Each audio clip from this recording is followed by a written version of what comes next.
Good morning. আজকে সকালটা একদম এই একটা মেঘলা মেঘলা ওয়েদার নিয়ে শুরু করছি। আর এই যে এটা ছিল কালকের পায়েস, ওটাই খাচ্ছিলাম সকাল সকাল। তারপরে একটু বেরিয়েছিলাম দোকানের দিকে, যেহেতু বাড়িতে ছিলাম না, অনেক কিছুই বাড়ন্ত ছিল, সেগুলোই আনতে হবে। আর এখন মার্কেট থেকে নিয়ে আসা সম্ভব না, কারণ এখন মার্কেটে যাবই না, আমি তো যাবই না, আর মাও যাবে না বলতে গেলে। তাই এই পাশের দোকান থেকেই নিয়ে নিচ্ছি, কোনো রকম কাজ চলে যাবে 10 দিন। দোকানে চলেও এসেছি, ছোটো একটা দোকান গ্রামের মধ্যে যেটা হয়, বোঝোই তো সবাই। মালটাল নিয়ে চলে গেছি।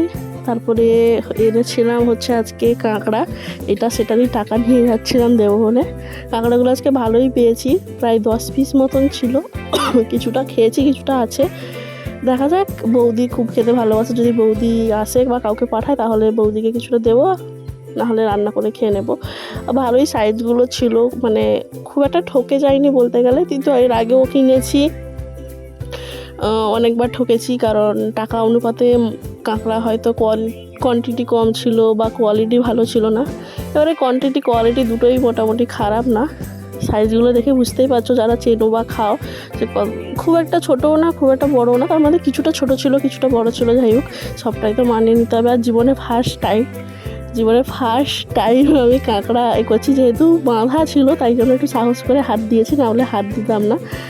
মা ছিল না, তাই জন্য আমাকে করতে হয়েছে। আর জানি না কে আছে আমার কপালে, যেই আছে, যদি আমার ভিডিওটা কেউ দেখে থাকো তাহলে বলে দিচ্ছি, তোমার বাড়িতে যাওয়ার জন্য এত কিছু শিখতে হচ্ছে আমাকে।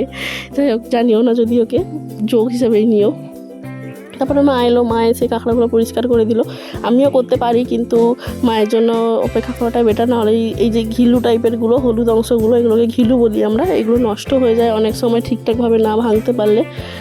তাই জন্য মায়ের জন্যই অপেক্ষা করছিলাম। তারপরে কাঁকড়ার থেকে তো কাঁকড়ার মানে দাঁড়গুলোর টেস্ট বেশি হয়, আমার তো অন্তত বেশি ভালো লাগে, মজা লাগে খেতে। আর আমি কাঁকড়ার টকটা বেশি খেতে পছন্দ করি। তোমাদের কি ভালো লাগে একটু জানিও অবশ্যই। অনেকে শুনেছি অনেক রকম করে, তো আমারও ইচ্ছে আছে একদিন করার।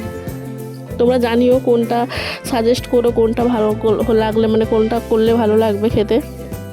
তেঁতুলের টক ছাড়া তারপরে খেতে বসে গেলাম। ভাত, এটা ছিল কুমড়ো ফুলের বড়া, তারপরে ছিল আলুমলা আর কাঁকড়ার টক। টাটা।